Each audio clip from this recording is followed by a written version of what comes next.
맞습니다.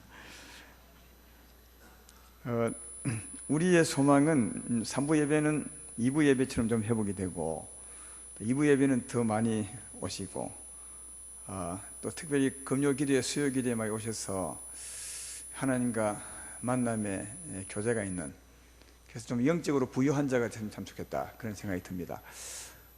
이건 우리 자신에게 달렸습니다. 우리 자신을 좀 깨워서 주의 말씀 앞에 데리고 나오고 또 주의 말씀으로 서는 그런 우리가 되면 더 좋겠다 싶어서 말씀을 드렸습니다.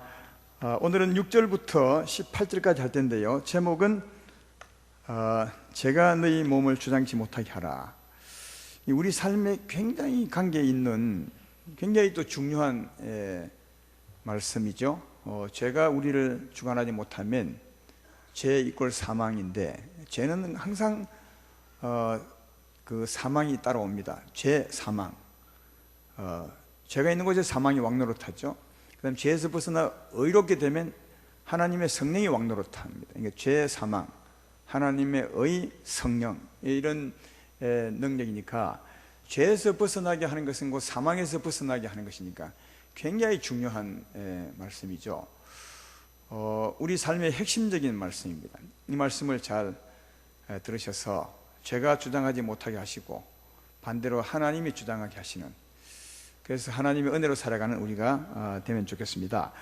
6절, 7절은 지난주에 했는데요, 이건 일반적인 진리의 말씀이죠. 일반적인 그 십자가도 진리의 말씀입니다. 한번 볼까요? 다 아는 거죠. 저는 이 말씀을 잘 외우고 삽니다. 여러분도 아마 이 말씀을 좀 외우면 좋겠습니다.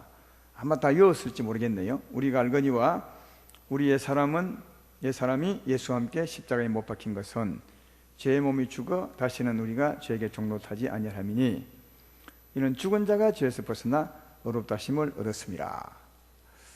우리는 죄인으로 태어났는데 이 죄인으로 태어나 죄를 짓고 살았던 이 죄의 몸, 이 죄에서 벗어나려면 죄의 대가를 지불해야 됩니다. 죄의 대가를 지불하는 것은 곧 내 죄에 대한 나의 죄의 대가는 내 죄의 몸이 죽는 겁니다. 이 죄의 몸이 죽어야 죄에서 벗어나게 되는 거죠. 근데 죄인으로 살다가 사는 가운데 이 죄의 몸이 죽어버리면 다시 의롭게 되어서 영생 얻을 길이 없어요. 그러니까 살아있을 때 이 죄에서 벗어나 영생을 얻어야 죽어도 소망이 있는 거죠. 그러니까 살아있을 때 죄에서 벗어나야 되는 겁니다. 그래서 이제 살아있을 때 죄에서 벗어나게 하고 영생을 주시려고 누가 오셔서 어떤 일을 하셨느냐, 예수님이 오셔서 십자가에 죽으신 겁니다. 내 죽음을 대신 죽은 거죠. 그래서 예수로 말미암아 내가 죽었음을 믿어야 내가 죄에서 벗어나 의롭게 되는 것입니다. 그래서 죽은 자가 죄에서 벗어나 의롭게 된다는 말은 그런 뜻이죠. 예수로 말미암아 여러분의 죄의 몸이 죽었음을 믿으십시오. 그때 내가 내 죄에 대해 죽었으니까 죄에서 벗어나 의로운 자가 되는 겁니다. 하나님 앞에 죄 없는 자가 되는 것이다. 그 말씀이 6절, 7절 말씀이에요. 물론 이제 예수님이 내 대신 죽으셨으므로 믿습니다 해도 주님이 죄 없다 합니다. 그러나 더 정확한 믿음은 이 죄의 몸이 죽어야 내가 내 죄에서 벗어나는데 그 길이 곧 예수님이 내셨다는 겁니다. 예수의 죽음으로 이 죄의 몸이 죽었음을 믿는 거죠. 세례받는 믿음을 가지게 될 때 내가 죄에서 벗어나 의로운 자가 되고, 자, 의로운 자가 되면 누가 역사하겠어요? 의 이꼴 누구요? 하나님의 성령이죠. 그러니까 죄가 있는 곳에 사망이 역사한다면 거기서 벗어나 의로운 자가 되면 하나님이 역사합니다. 그러니까 이게 우리에게 가장 큰 은혜죠. 우리가 죄에서 벗어나 의롭게 되면 하나님이 하나님의 성령이 역사하게 되고, 성령이 역사하게 되면 죄와 허물로 죽었던 나를 살리게 됩니다. 영생을 얻은 자가 되는 거다. 그래서 예수의 죽음을 내 죽음으로 믿을 때 죄에서 벗어나 의롭게 되고 그때 성령이 역사해서 나를 살리게 되는 것이다. 그래서 이제 8절 말씀이 그 말이죠. 6절, 7절은 일반적인 진리의 말씀이라면 만일 네가 그 말씀을 믿으면 우리가 그리스도와 함께 죽었으면 또한 그와 함께 살 줄을 믿노니, 이 말은 예수의 죽으심을 내 죽음으로 받아들이면 의롭게 되어서 하나님의 성령이 오셔서 살린다. 그래서 살게 된다. 살 줄로 믿노니, 그렇게 말씀을 하고 있는 것입니다. 그래서 예수님이 성령을 보내사 우리를 살리게 되는데, 주님이 성령을 보내서 살리기까지 주님이 하신 일을 좀 생각해 볼 필요가 있습니다. 먼저는 주님이 세상에 오셔서 우리의 죄 짐을 짊어지고 우리 대신 죽는 거죠. 죽으셔서 우리의 죄를 완전히 책임진 겁니다. 한 번에, 단번에 죽으심으로, 한 번 죽음으로 우리 죄를 완전히 책임질 수 있습니다. 왜냐하면 그럴 자격이 있습니다. 하나님이시고 하나님이 사람 되 오신 분이기 때문에. 우리 인생을 지으신 이가 하나님이시니까 하나님이 우리 주인이죠. 우리는 다 하나님께 속한 자 아닙니까? 하나님 주인이므로 주인 되신 그분이 우리 죄를 책임질 수 있습니다. 자격이 있는 거죠. 그는 의로운 분이시고 우리의 주인이시고 우리의 하나님이시고 우리 인생의 창조자 아버지시니까 그는 충분히 한 번 죽음으로 우리 죄를 책임질 수 있는 거죠. 그래서 하나님이 예수님에게 우리의 죄짐을 다 짊어지게 해서 한 번 죽으심으로 우리 인생의 모든 죄를 다 벗어나게, 책임지심으로 벗어나게 했다는 사실을 알 수가 있습니다. 단 한 번이에요. 두 번 죽을 필요가 없습니다. 한 번 죽음으로 충분합니다. 한 번 죽으심으로 모든 사람을 죄에서 벗어나게 할 수 있는 것입니다. 히브리서 10장 11절로 14절은 그 말씀을 하죠. 이 뜻을 따라 예수 그리스도의 몸을 단번에 들이심으로 말미암아 우리가 거룩함을 얻었노라.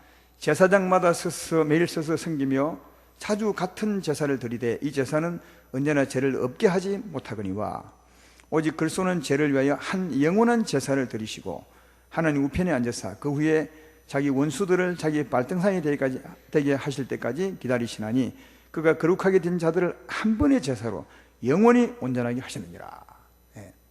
단번에 드렸다는 말은 한 번으로, 이 말이에요. 한 번으로 우리 죄를 완전히 벗어나게 하셨다. 그래서 그분의 죽으시고 제사 드림은 온전하고 완전한 제사를 드리십니다. 그래서 그가 죽으심으로 우리의 모든 죄값을 단번에 다 치르시고 그리고 이제 그가 살아나시게 되었습니다. 그러므로 죽으심으로 우리 죄를 단번에 다 벗어버리셨기 때문에 그가 살아나실 때는, 죽음에서 살아나실 때는 더 이상 이제 사망이 예수님을 못 건드리죠. 왜? 전에 예수님이 이 땅에 오셔서 우리 죄짐을 짊어지기 전에는 사망이 건드릴 수 있습니다. 왜? 우리 죄짐을 짊어지고 있으니까요. 우리 죄가 예수님께 옮겨져 있으니까 마치 죄인처럼 사망이 막 건드리고 괴롭히고 그를 죽일 수 있어요. 사망이요. 우리 죄를 짊어졌으니까요. 그러나 그가 단번에 죽으심으로 우리 죄를 완전히 벗어버리고 살아나시면 살아난 그는 사망이 절대로 못 건드린다. 이제 그는 죄를 벗어버리고 살아난 후에는 오직 하나님께만 대하여 사는 자가 된다. 하나님과 관계를 맺으며 사는 자가 되는 것이다 하는 겁니다. 그것처럼 그 주님처럼 그 주님을 우리가 믿으시면, 주의 죽으심을 믿으면 우리도 단번에 우리 죄가 딱 없어지는 것입니다. 그의 죽으심을 믿으시면 단번에 우리 죄도 끝난 것입니다.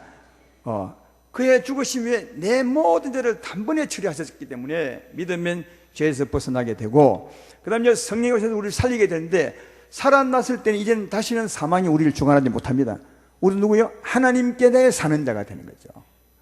하나님께 대해 사는 자가 된다는 말은 하나님의 통치를 받고 하나님의 통치만 받고 하나님을 따라 사는 사람이 되었다는 거죠. 이제 사망이 절대로 중환할 수 없는 자가 됐다. 왜? 죄에서 완전히 벗어났으니까요. 그 말씀이 9절부터 11절까지 말씀입니다.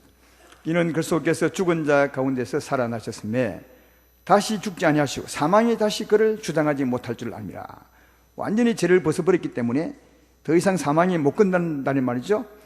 그가 죽으시면 죄에 대하여 단번에 죽으시며 그가 살아계시면 하나님께 대하여 살아계심이니 이와 같이 너희도 너희 자신을 죄에 대하여 죽은 자요 그리스도 예수 안에서 하나님께 대하여 살아있는 자로 여길지어다. 할렐루야. 예수님으로 말미암아 단번에 죽으심으로 죄에서 벗어나고 사망이 건들 수 없다는 것을 확실히 믿으시고, 이제는 내가 성령으로 살았다면 이제는 난 하나님에 대하여만 사는 자다. 다시 말해 하나님의 통치를 받고 하나님의 은혜를 받고 하나님을 따라 사는 삶이 내 삶이다. 그렇게 여기라고 예수로 말미암아 죄에서 완전히 벗어나 사망과 끝난 자임을 믿고 이제는 하나님에 대하여 사는 자로 여길 자다. 이게 우리 믿음입니다. 이런 믿음을 가지고 살아야 된다는 거죠. 그때 죄와 사망은 우리를 주관하지 못할 것이고 하나님이 우리를 주관하게 될 줄로 믿습니다.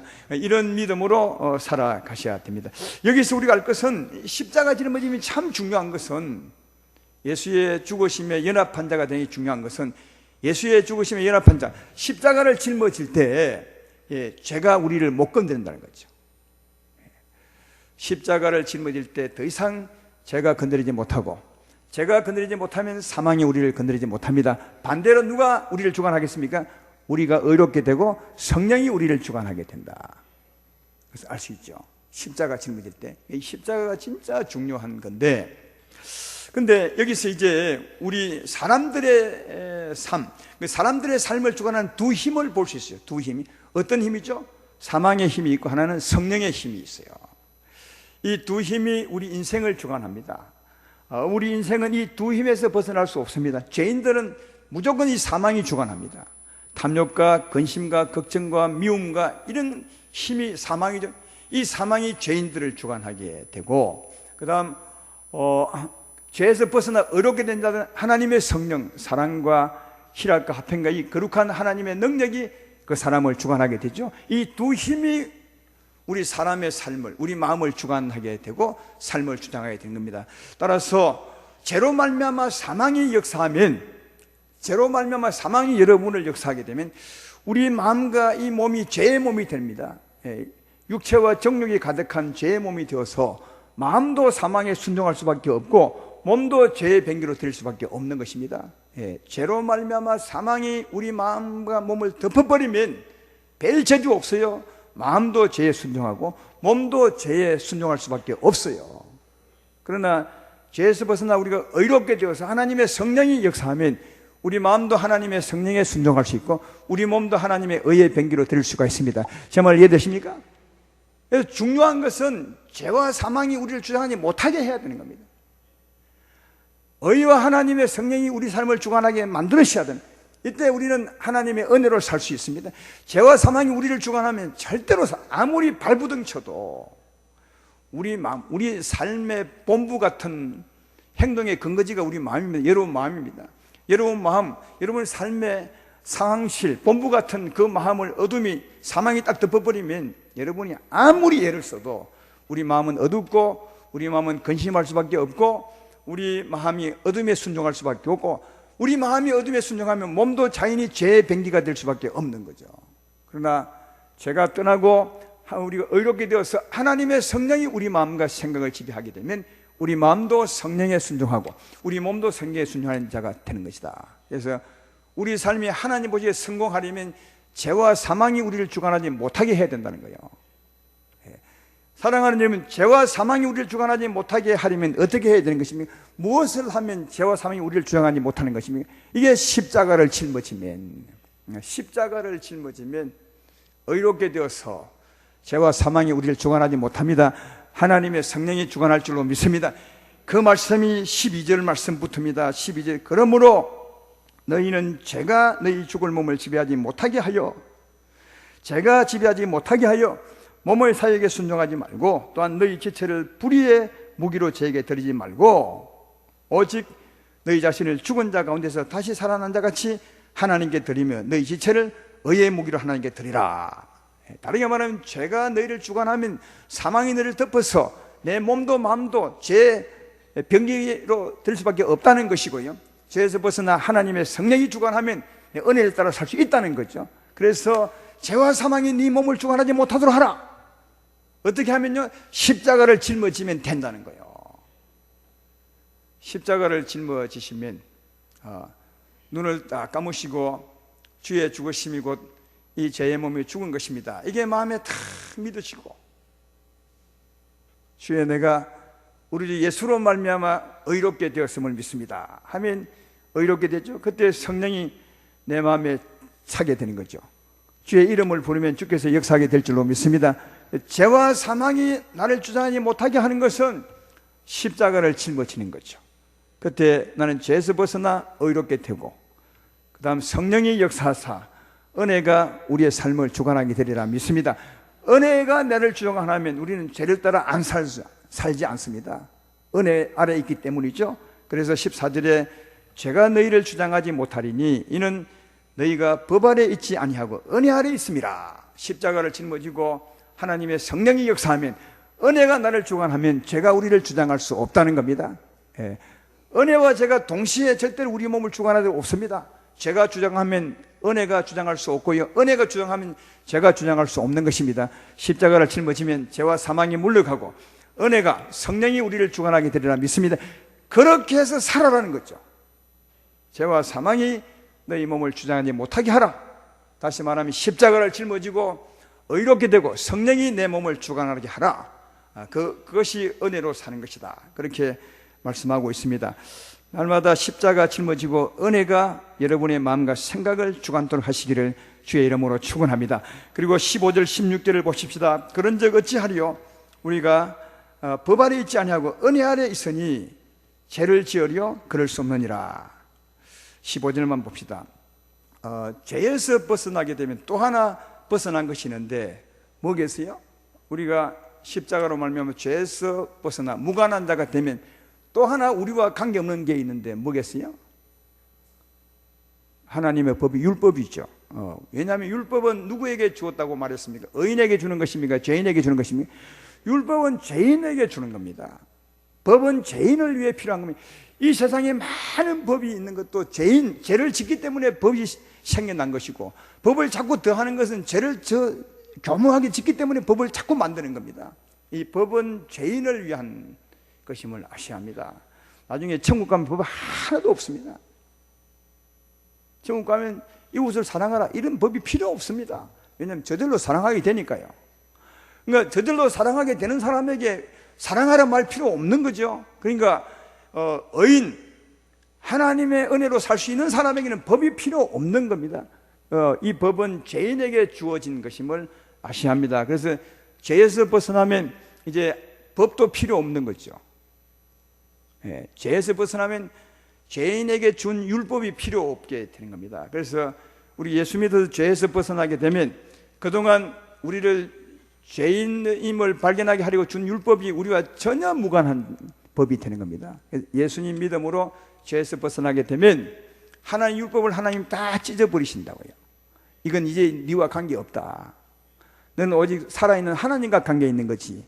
죄인 되었을 때 너를 괴롭힌 이 법은 아무 소용이 없는 것이다. 이렇게 찢어버리시고 우리와 전혀 무관한 법으로 만들어버린다는 것입니다. 골로새서 2장 14절 말씀에 보면 그런 말씀이 있죠. 우리를 거스리고 불리하게 하는 법 조문으로 쓴 정서를 지우시고 제하여 버려서 십자가에 못 박으시고, 아니면 이중적으로 아예 찢어버렸다고. 여기 법 조문은 하나님의 율법을 말, 성경에 기록된, 구약에 기록된 그 모든 법을 말하죠. 법 조문을 하나님이 다 찢어버리셨대. 예수 믿어서 죄에서 벗어나게 되면, 의로운 자가 되면 그 법은 죄인을 위한 것이지 의인을 위한 것이 아니니까 하나님이 다 찢어버리셨다고 그렇게 말씀하죠. 에베소서 2장 15절 말씀도 법 조문으로 된 계명의 율법을 폐하셨으니 이는 이 둘로 자기 안에서 한 세 사람을 지어 합병하시고. 법 조문으로 된 계명, 조금 전에 골로새서 2장 14절의 법 조문은 율법 전체를 말한다면 에베소서 2장 15절의 법 조문으로 된 계명은 하나님의 십계명을 말하는 거예요. 하나님의 십계명도 찢어버렸다는 거예요. 그 계명도 예수 믿어서 벗어난 사람에게는 아무 관계 없다는 거죠. 이렇게 말하면 여기 이해하는 사람 믿음이 진짜 좋은 사람인데 제가 아무로 보겠습니다. 구별 안 하기 위해서. 이걸 이해 못한 사람은 아직도 조금 믿음이 약한 사람들입니다. 이게 이해가 되세요. 우리가 예수 믿어서 의롭게 되면 계명도 우리와 관계 없습니다. 아무 관계 없고 하나님의 모든 율법이 전부 하나님 폐해버렸으니까 무관한 법이 되지. 우리를 간섭할 수 없는, 아예 우리와 관계 없는, 하나님이 찢어버리신 그런 법이 되어서 우리에게는 아무 법이 없는 거죠. 의로운 자가 되었어요. 그래서 우리가 어떤 상태가 됐냐 하면 율법을 받기 전에 사람으로, 그리고 그때는 율법 받기 전에는 그 사람들은 죄인이었지만 우리는 죄인이 아니고요, 율법 받기 전에 죄인이 아닌 의인으로 가 있는 거죠. 그러니까 지금 여러분이 예수 믿어서 의롭게 되었다면 여러분을 주관하는 법이 하나도 없음을 믿으셔야 돼. 어떤 법도 나를 정죄할 수 없음을 믿으셔야 돼. 성경이 그러네. 다 찢어버렸다는데. 근데 사람이 자꾸 그 법이 생각나죠. 십계명, 십계명. 그 어기면 죄인데 이렇게 생각하는데 하나님이 찢어버린 그 법이 없다고 생각하셔야 돼. 그러면 법이 없는 게 왜 중요하냐 하면 아까 여기 보면 법 아래 있지 아니하고 그러니까 아예 법이 없어요. 우리를 주관할 법이 없는 거죠. 우리 위해서 딱 지켜보고 있어서 법을 어기면 너 죄인이야 할 법이 없다는 거죠. 왜? 이미 어렵게 되었으니까요. 그러면 법이 없다는 말은 뭐냐 하면 그 법을 어겨도 죄가 안 된다는 말이에요. 이 말에 좀 이해가 안 되죠. 무슨 말이냐면 이런 거예요. 지금 이제 밖에 나가보면 교통신호등 법이 많이 있는데 저 법은 다 만들어 놓았습니다. 파란불에는 통과하고 빨간불에는 가지 말고 빨간불에 가면 범칙금물이에요. 법이 다 있죠. 법이 있기 때문에 그걸 어기면 범칙금 내야 돼. 벌금 내야 되지만 그 법이 없다고 생각할 때 지나면 어떻게 되겠어요? 아무런 범칙금 안 되는 겁니다. 왜? 실제로 어겨도 지금 이제 상태처럼 지금 빨간불처럼 지나가도 그런 법이 없기 때문에 그 사람은 범법자가 안 되는 겁니다. 법이 있어야 그 범법자가 되는 것인데 법이 없으면 범법자가 안 되는 거죠. 지난 얼마 전에 인도네시아 사람입니까? 하여튼 어디 사람인지 모르겠지만 저 서울 근처 도봉산에 올라가지고 IS 그러니까 그 테러 단체 그 깃발을 들고 막 흔들었던 게 있죠. 그 사람 조사해 보니까 약간 저 우리나라 사람들로 하여금 IS 테러 단체 가입시키려는 약간 그런 움직임이 있었어요. 근데 그 사람을 처벌 못했습니다. 왜 못한지 아십니까? 그 처벌할 법이 없어요. 그러니까 우리가 보면 법 잘못한 것 같은데 그걸 처리할 법이 없는 거죠. 잘못해도 처리할 법이 없으면 죄가 안 되는 거죠. 그래서 그 사람 추방시키고 말았어요. 그렇죠? 자, 아까 모든 법을 다 피하셨고 십계명도 다 피하셨는데 십계명 중에 이웃을 탐하지 말라, 이웃 물건을 탐하지 말라 그런 법이 있어요. 그런 법인데 만약 예수 믿고 난 후에 우리가 이웃의 물건을 탐했어요. 그러면 그게 죄가 됩니까? 안 됩니까?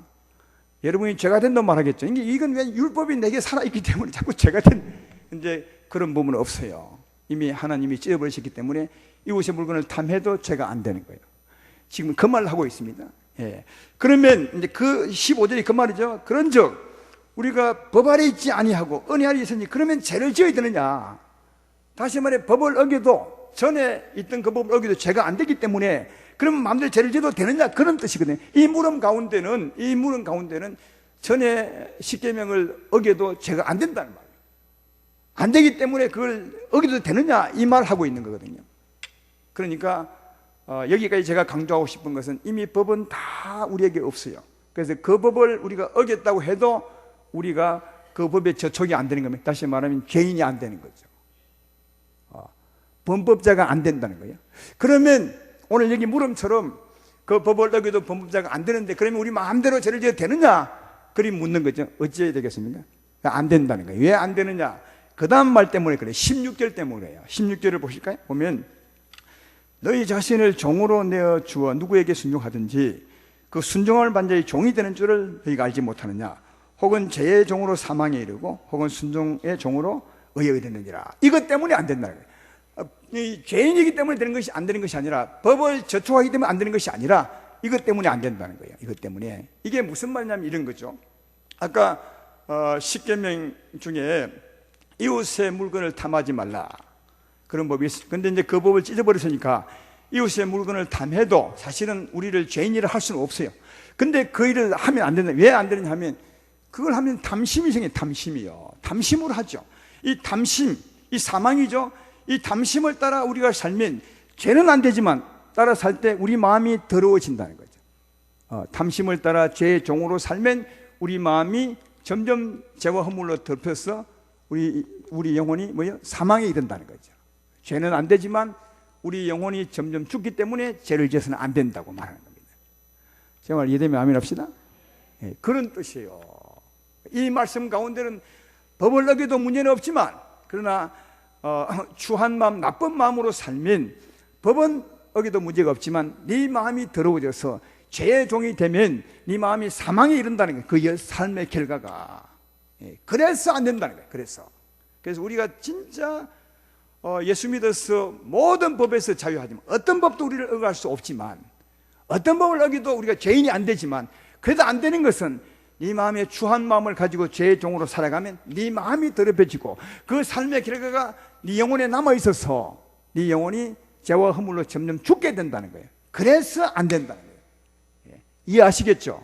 그래서 우리가 추한 마음, 사망을 따라서 죄의 종이 되어 살면 안 된다는 거예요. 그러나 반대로 거기 16절 말씀에 있죠. 혹은 우리가 의의 종으로 하나님의 성령을 따라 우리가 성령의 종으로 살아간다면 성령이 우리 주인 되고 우리는 그의 종으로 살아간다면 우리 영혼은 점점점 살아나게 될 것이다.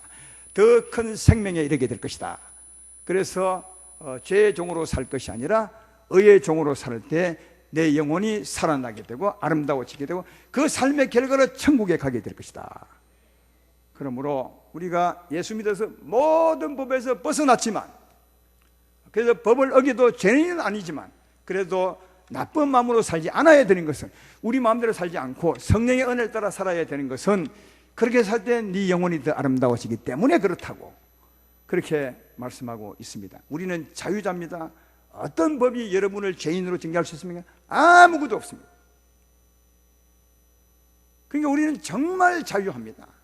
무엇 때문에 양심의 가책을 느낄 필요가 없습니다. 그러나 추한 마음으로 죄를 따라 살아가면 내가 내 영혼을 더럽히기 때문에 그리 살면 안 된다는 거예요. 하나님의 성령 은혜로 살아갈 때 영혼이 점점 아름다워져서 그 아름다움이 내 삶의 열매가 돼서 천국 가는 영광이 될 것이다. 따라서 죄의 종으로 살지 마시고 자유자지만 죄의 종으로 살지 마시고 의의 종으로 사셔서 은혜의 복을 쌓아가는 여러분 되기를 주의 이름으로 축원합니다. 그래서 17절 16절에 이제 그렇게 말하죠. 하나님께 감사리로다. 너희가 본래 죄의 종이더니 너희에게 전하여 준 바 교훈의 본을 마음으로 순종하여 죄부터 해방되어 의에게 종이 되었느니라. 하나님께 감사하죠. 무엇 감사합니까? 죄의 종으로 살지 않고 의의 종으로 살 수 있게 해주셔서 의의 종으로 성령의 종으로 삶으로 말미암아 내 영혼이 아름다워지는 그 길을 가게 하시니 정말 감사하다는 거예요. 그 길은 농사 잘 지을 수 있게 되었으니 진짜 감사하다. 천국 가는 길을 만들어 갈 수 있게 되었으니 정말 감사하다. 이 땅에서도 은혜롭게 살 수 있을 뿐 아니라 그 삶으로 천국의 영광을 쌓아갈 수 있으니 너무너무 감사하다. 하나님께 감사리로다. 그렇게 말하죠. 그 17절 중간 부분에 너희에게 전하여 준 바 교훈의 본을 마음에 순종하여 죄로부터 해방되어 여기 우리에게 전하여 준 교훈의 본이 뭐죠? 그 교훈의 본을 순종해서 죄부터 해방되었다고 말해요. 그러면 죄로부터 해방되게 한 교훈의 본이 뭡니까? 십자가의 도입니다. 지금 그 말을 계속하고 있는 십자가를 믿는 거죠. 우리 주님께서 나를 위해 죽으시고 살아나신 그 십자가, 그 교훈의 도, 그 십자가 도를 믿을 때 우리는 죄에서 벗어나 의로운 자가 될 줄로 믿습니다. 그때 성령이 역사해서 은혜의 종이 되고 의의 종이 되어서 정말 복 있는 삶을 살아갈 수 있다. 그래서 그렇게 살도록 길을 내신 하나님께 너무너무 감사하다. 십자가 길을 내신 하나님께 너무 감사하다. 그렇게 말합니다. 지난주에도 말했지만 십자가는 살아있습니다. 십자가 그냥 믿을 때 아무 일이 없다면 예수의 죽음은 헛죽음인 겁니다. 그의 죽음의 능력은 살아있어서 오늘도 십자가를 짊어지면 성령이 역사하사 죄는 몰아내고 사망은 몰아내고 성령이 우리를 주관하게 될 줄로 믿습니다. 그래서 우리가 의의 삶을 살아갈 수 있는 거죠. 이게 정말 감사할 일이라 하는 겁니다. 하나님은 우리에게 죄의 종으로 살지 않고 의의 종으로 살기 원하십니다. 의의 종으로 살려면 성령이 역사해야 되는데 사망이 떠나가게 되고 그것은 십자가를 짊어지면 된다는 거죠. 날마다 사랑하는 여러분 십자가를 짊어지십시오. 날마다 십자가를 짊어지십시오. 그럼 성령이 역사할 겁니다. 그리고 성령으로 사는 거죠. 그러니까 우리의 삶은 십자가 짊어질 때 역사는 하나님에 대하여 사는 삶만 남은 거예요. 어떤 법도 우리를 주장하지 못해. 어떤 법을 어기도 그 법이 우리를 네가 법을 어겼으니 죄인이야 절대로 말할 수 없어요. 이미 범에서 벗어났습니다. 아무 관계. 우리의 삶은 하나님에 대해 사는 겁니다. 하나님에 대해 사는 겁니다. 그래서 하나님의 은혜를 충만히 있고 그 은혜를 따라 살아갈 때 그렇게 살지 못할 때 회개하고 또 돌아와 십자가 붙들고 그렇게 살아갈 때 이게 우리 삶입니다. 굉장히 단순한 삶입니다. 너무 단순하고 확실한 삶. 이제 하나님에 대해서만 사는 자가 되었다. 그래서 가다가 죄를 지어도 나는 하나님께만 범죄하였사오니 맞는 겁니다. 하나님께만 범죄하였습니다. 그러므로 이로 말미암아 내가 하나님께 잘못한 이거로 말미암아 사망이 나를 건드릴 수 없습니다. 왜? 죄인이 아닙니다. 사망의 세력을 잡은 자는 죄인을 건드리는 것이지, 이미 하나님 앞에서 의로운 자가 된 사람은 사망이 못 건드리는 겁니다.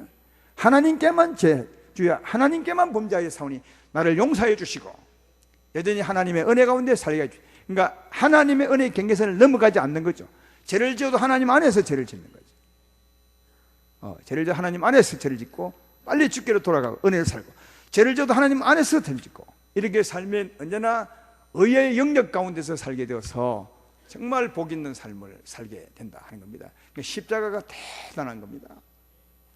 그래서 사도 바울은 난 날마다 죽노라 그렇게 하면, 날마다 어떻게 죽어요? 날마다 십자가로 죽는 거죠.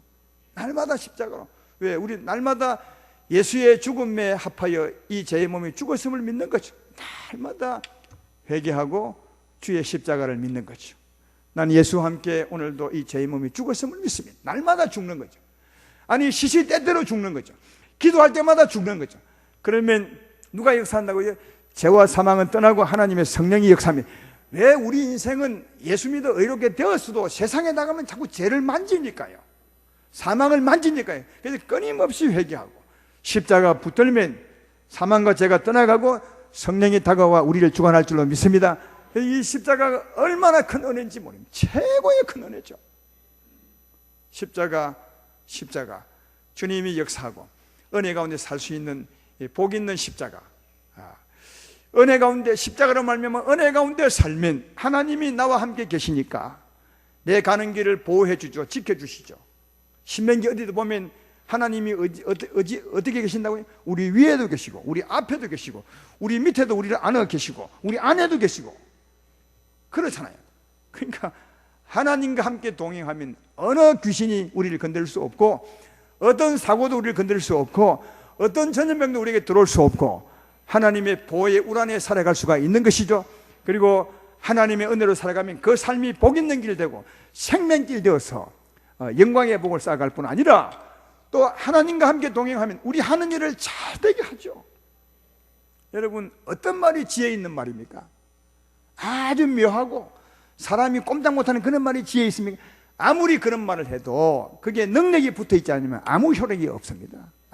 아무리 지혜로운 말 해도 그 사람이 말은 참 지혜롭네 그렇게 말해도 그 말에 아무리 힘이 없다면 그 이는 지혜로운 말이 아니죠. 그러나 한마디에 그 힘이 있다면 그게 지혜로운 말이죠. 그 힘이 누구요? 하나님의 힘입니다. 여러분과 하나님이 함께 하시면 여러분이 한 말을 하나님이 보장을 하죠. 그 말이 땅에 떨어지지 않도록 한다는 거예요. 은혜가 충만한 가운데 하면 하나님의 말이 되죠. 그 하나님 말은 하나님이 보장을 하기 때문에 능력이 있어서요. 그 말이 땅에 떨어지지 않으면 복이 되죠. 그래서 우리의 말을 듣는 사람이 감동을 받죠. 우리와 대화하는 사람이 나를 사랑하게 되죠. 우리 하는 말이 지혜로운 하나님 말씀이 되어서 막 내 편이 되고요. 하는 일이 풀어지고 아주 묘한 일들이 일어나는 것은 하나님이 함께 하시고 그 말의 능력이기 때문에 그런 것을 알 수가 있습니다. 그래서 하나님과 함께하는 삶 자체가 복이 있는 거예요. 근데 하나님과 함께하는 삶을 어떻게 살아갈 수 있느냐? 죄와 사망이 역사치 말아야 돼요.